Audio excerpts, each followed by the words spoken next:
जय श्री कृष्ण भक्तों प्रबोधिनी एकादशी या देव उठनी एकादशी या बड़ी 11 व्रत की कथा।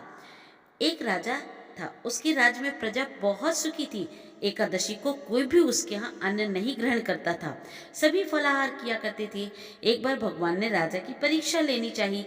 भगवान ने एक सुंदरी का रूप धारण किया और सड़क पर बैठ गए। तभी राजा उधर से निकले। सुंदरी को देखकर वह चकित रह गए। उन्होंने सुंदरी से पूछा, हे सुंदरी, तुम कौन हो और इस तरह यहाँ पर क्यों बैठी हो?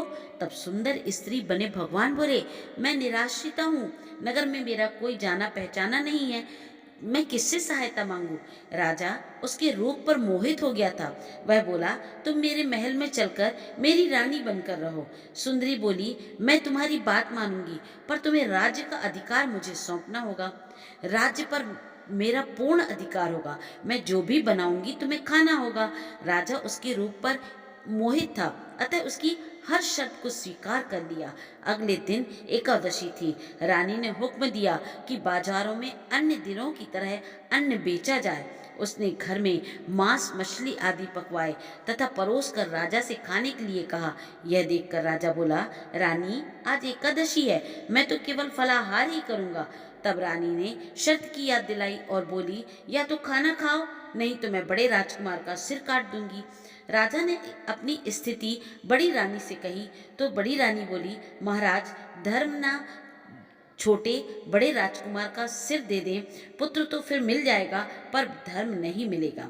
इसी दौरान बड़ा राजकुमार खेल कर आ गया। माँ की आंखों में आंसू देखकर वह रोने लगा और उसके रोने का कारण पूछा तो माँ ने उसे सारी वस्तु स्थिति बतला दी। तब वह यह बोला, मैं सिर देने के लिए तैयार हूँ, पिताजी के धर्म की रक्षा भी होगी, मैं यह कार्य अवश्य करूँगा।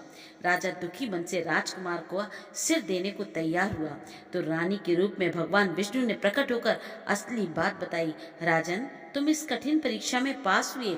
भगवान ने प्रसन्न मन से राजा से वर मांगने को कहा तो राजा बोला, आपका दिया सब कुछ है, हमारा उद्धार करें।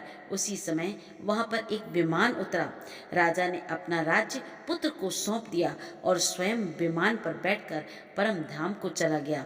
तो जिस प्रकार से श्री हरि विष्णु ने राजा की मनोकामना को पूर्ण किया और उसे विष्णु लोक पहुंचा दिया, इसी प्रकार से ईश्वर हम सभी की मनोकामना पूर्ण करें और विष्णु लोक जाने में हमारी सहायता करें। जय श्री कृष्ण भक्तों।